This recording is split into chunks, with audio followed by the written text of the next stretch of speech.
Good morning, dear students. Now, today we will discuss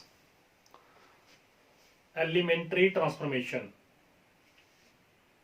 Now, our statement is solve by elementary transformation. Find inverse of A. Question is find inverse of A by elementary transformation. Now, question first is A is equal to 2, 3, 5, 7. This is our statement. Now, condition is yesterday we already discussed A is equal to AI. Write down the condition. This is 2 cross 2 matrix. Write down A is equal to AI. I means identity matrix. And in this question, the value of I is, because this is 2 cross 2 matrix, the value of I is 1 0 0 1. 2 cross 2 matrix I2 जितना order है उतना ही I की value लेंगे 1 0 0 1 2 cross 2 matrix में। ये दो type का question आएगा, या तो 2 क्रॉस 2 या 3 क्रॉस 3। तो मैं 2 क्रॉस 2 की बात कर रहा हूं। ये 2 क्रॉस 2 मैट्रिक्स है। अब इसके बाद लेफ्ट हैंड साइड में सब्स्टिट्यूट कर दो A की वैल्यू और राइट हैंड साइड में सब्स्टिट्यूट कर दो I की वैल्यू। पुट कर दो A की वैल्यू है 2 3 5 7 और I की वैल्यू भी है 1 0 0 1। अब इसका इनवर्स फाइंड करना है, तो सिंपल मेथड है। ये जो 1 0 0 1 है ये आपने इस साइड बनाना है। ये जो A की वैल्यू सब्स्टिट्यूट की इस साइड 1 0 0 1 बनाना है। अब मैंने पिछले कल भी बताया था कि यहाँ पे 2 लिखे हुए हैं, हमें चाहिए है 1, तो इस साइड हमें 1 चाहिए 2 की जगह। तो जितनी भी यहाँ पे टर्म लिखी है, चाहे 2 लिखी है, 3 लिखी है, 4 लिखी है, 5 लिखी है, अकॉर्डिंग जितनी भी लिखी है उस टर्म से R1 को डिवाइड कर दो हर एक क्वेश्चन में। इसका रूल है जितनी भी टर्म यहाँ पे लिखी हुई है उस टर्म से पूरी R1 को बोथ साइड डिवाइड कर दो। यहाँ पे 2 लिखे थे तो ऑपरेशन अप्लाई करेंगे R1, क्योंकि ये R1 है। R1 changes to 1/2 R1। 1/2 से R1 को मल्टीप्लाई कर दो तो यहाँ पे 1 आ जाएगा। मैं रिपीट कर रहा हूं, जितनी भी टर्म यहाँ पे लिखी है उससे डिवाइड करना है। मैंने 1 डिवाइड करना है तो 1/2 लिख दिया। अब 1/2 से मल्टीप्लाई 2 किए, R1 की वैल्यू कितनी है 2। मैं यार अब वर्क में सॉल्व कर रहा हूं इसको। 1/2 मल्टीप्लाई R1 की वैल्यू 2, तो 2 इंटू 2 कैंसिल हो गए और यहाँ पे रह गया 1। फिर रिपीट कर रहा हूं, ये था R1 changes to half R1। इसका मतलब है R1 को चेंज करेंगे हाफ और यहाँ पे R1 की वैल्यू पुट कर दी 2, तो 2 की जगह चेंज होकर आंसर आ गया 1। अब यहाँ पे कितना आ जाएगा, तो ये सारी रो में ऑपरेशन लगेगा। तो 1/2 से 3 को मल्टीप्लाई किया 3/2 bracket close equal to A। फिर 1 को 1/2 से मल्टीप्लाई करना पड़ेगा तो 1/2, फिर 0 इंटू 1/2 0। मैं फिर रिपीट कर रहा हूं, R1 चेंजेस टू 1/2 R1। तो R1 की वैल्यू 2 थी, मैं यार रफ में करके बताया 1/2 मल्टीप्लाई 2, ये दैट इज कॉल्ड 1। नेक्स्ट फिर यहाँ पे भी ऑपरेशन लगना था क्योंकि सारी R1 में लगाना पड़ेगा, वो R1 को चेंज कर रहे हैं। 3 मल्टीप्लाई 1/2 3/2, 1/2 मल्टीप्लाई 1 तो 1/2 ही, 1/2 मल्टीप्लाई 0 तो 0 और सेकंड को एज इट इज लिख देंगे 5 7 0 1। अब यहां पे हमारे पास 1 आ गया और 1 नहीं चाहिए था। सेकंड है यहां पे 0, तो 5 की जगह 0 बनाएंगे। अब 5 की जगह 0 कैसे बनेगी, यहां पे ऑपरेशन लगाना पड़ेगा R2, क्योंकि 5 R2 है ये सारी। तो R2 changes to R2 minus जितनी टर्म यहां पे लिखी है वो इंटू R1। फिर बता रहा हूं ऑपरेशन कैसे लिखना है। R2 में लिखा हुआ था, ये R2 को चेंज कर रहे हैं, तो R2 को चेंज करने के लिए R2 माइनस जितनी R2 में वैल्यू थी 5 इंटू R1, क्योंकि R2 की वैल्यू ऑलरेडी 5 है, -5 0 आ जाएगी। कैसे कैलकुलेट करना है फिर देखो, ये लिखा था मैंने R2 चेंजेस टू, या दोबारा लिख रहा हूं R2 minus 5R1 rough work में। अब R2 की वैल्यू कितनी है 5, तो -5 इंटू 1, R1 की वैल्यू इधर 1 है, 5 माइनस 5 0, यहाँ पे आ जाएगा अपने पास। पहली तो एज इट इज लिखेंगे, जैसे लिखी हुई थी R1 वैसे ही सेम लिख देंगे। अब ये चेंज करना था, तो 5 changes to 5 minus 5 into 1, 5 minus 5 0, 0 आ गई, 0 ही बनानी थी। अब 7, नेक्स्ट वैल्यू है 7, तो R2 की वैल्यू 7 माइनस 5 इंटू R1 की वैल्यू है 3/2, इसको कैलकुलेट करना पड़ेगा। अब कितना आएगा कैलकुलेट करके, 7 माइनस 15/2, 14 माइनस 15/2 दैट इज -1/2, तो मतलब इसकी जगह आएगा -1/2। फिर कैलकुलेशन बता रहा हूं, R2 की वैल्यू थी 7 माइनस 5 इंटू R1 की वैल्यू है 3/2, तो मैंने क्या किया, 7 माइनस 5 इंटू 3/2 कैलकुलेशन कर ली रफ वर्क में, 7 2 14 माइनस 15/2 दैट इज -1/2, और यहाँ पे आ गई -1/2।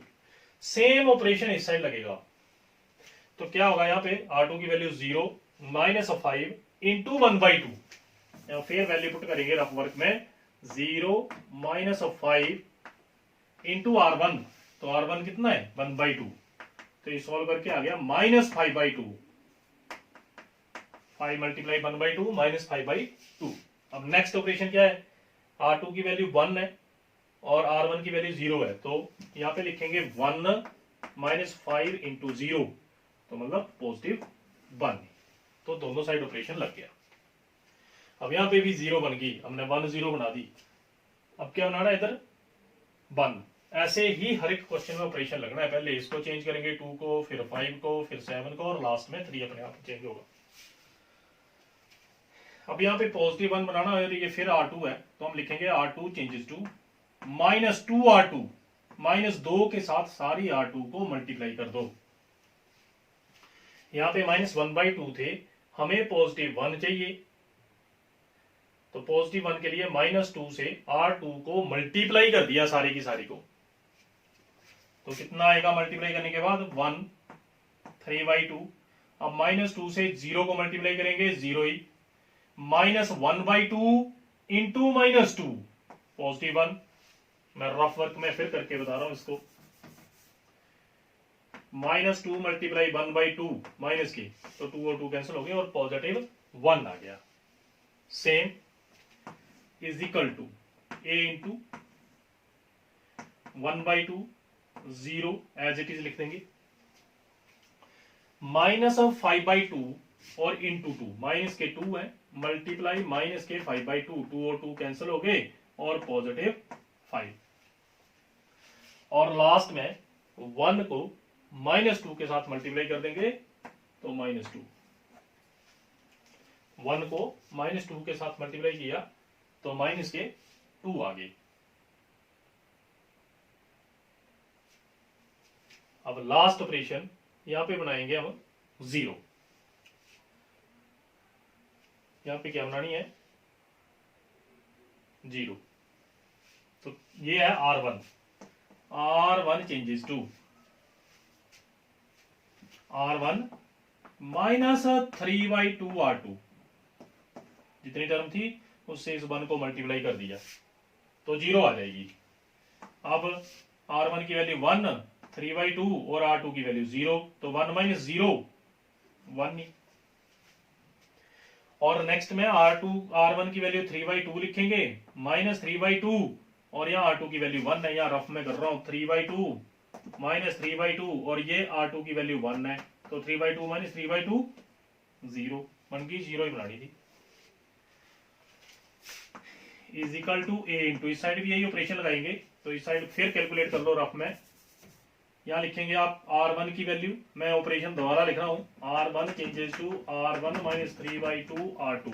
तो R1 की वैल्यू इस कंडीशन में 1/2 है, माइनस 3/2 मल्टीप्लाई R2 की वैल्यू 5 है, तो यह आया आपके पास 1/2 माइनस 15/2 माइनस 14/2, कैंसल करके आंसर आया कंप्लीट इसका माइनस के 7। अब नेक्स्ट लास्ट ऑपरेशन रह गया 0 माइनस 3/2 मल्टीप्लाई माइनस 2, 2 और 2 कैंसिल हो गए और यहाँ पे आंसर आ गया पॉजिटिव 3। अब सेकंड तो सेम ही लिखना है। तो मैं यही बता रहा था कि जो इस साइड हमने लेट की थी आई की वैल्यू, वो जब right hand left hand side में बन जाएगी, इसका मतलब ये इसकी इनवर्स फाइंड हो गया। इनवर्स कैसे फाइंड हुआ, इसको आप आइडेंटिटी है, इस आइडेंटिटी को हम 1 लिख सकते हैं, I is equal to A into minus 7352, यहां लिख रहा हूं ऊपर।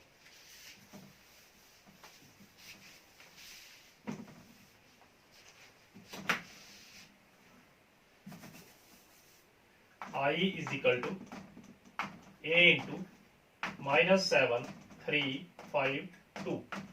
अब ये हो गया 1/A यूनिट मैट्रिक्स, तो 1/A is called A inverse minus 7 5 3 minus 2। ये इसका कंप्लीट आंसर, ये है इनवर्स ऑफ मैट्रिक्स। अब मैं दोबारा रिपीट करता हूं सारा क्वेश्चन एक बार फिर। क्वेश्चन था if A is equal to 2 3 5 7 then find A inverse by elementary transformation. एक तो वेरी वेरी इंपॉर्टेंट क्वेश्चन है मैट्रिक्स के। तो इसकी कंडीशन है A is equal to AI। आप लेफ्ट हैंड साइड में A की वैल्यू सब्स्टिट्यूट करेंगे और राइट हैंड साइड में I की वैल्यू सब्स्टिट्यूट करेंगे। अगर 2 क्रॉस 2 है तो 1 0 0 1, अगर 3 क्रॉस 3 है तो उसके अकॉर्डिंग 3 क्रॉस 3 में I की वैल्यू बताई है 1 0 0 0 और 0 0 1। तो ये I2 की बात कर रहे हैं 1 0 0 1। अब फर्स्ट रूल देखिए इसका क्या है। सबसे पहले यहाँ 1 बनाना है, फिर यहाँ पे 0 बनानी है, फिर यहाँ पे फिर 1 बनाना है और यहाँ पे 0 बनानी है। ये सारे क्वेश्चन का प्रोसेस है। आई रिपीट अगेन 1 0 1 0, ये जो साइड है ये साइड बनानी है। तो जितनी भी टर्म यहाँ पे लिखी हुई है उसी टर्म से सारी की सारी R1 को दोनों साइड डिवाइड कर दो उस टर्म से। यहाँ 2 थे तो मैंने 1/2 लिख दिया और सारी R1 को मल्टीप्लाई कर दिया 1/2 से। जितनी भी टर्म यहां पे लिखी है उसी से 1 डिवाइड कर दो, उस टर्म से डिवाइड कर दो बस। तो 1/2 से मैंने सारी की सारी टर्म को मल्टीप्लाई कर दिया। तो यहाँ पे 2 से 2 कैंसिल हो गए, 1 आ गया। यहाँ पे 3/2 आ गए, यहाँ पे 1 मल्टीप्लाई 1/2 1/2 आ गए, 0 मल्टीप्लाई 1/2 0 आया। और दूसरी फिर सेम लिख लेनी है ऐसे ही। तो अपना फर्स्ट स्टेप कंप्लीट हो गया। यहाँ पे 1 चाहिए था, 1 आ गया। अब 5 की जगह 0 लानी है, तो 0 कैसे आएगी, जितनी टर्म यहाँ पे है ये R2 की जगह लिखा हुआ है, ये R2 है, तो R2 चेंजेस टू मतलब इस 5 को चेंज कर रहे हैं हम, चेंजेस टू R2 माइनस जितनी टर्म थी इंटू R1 5R1।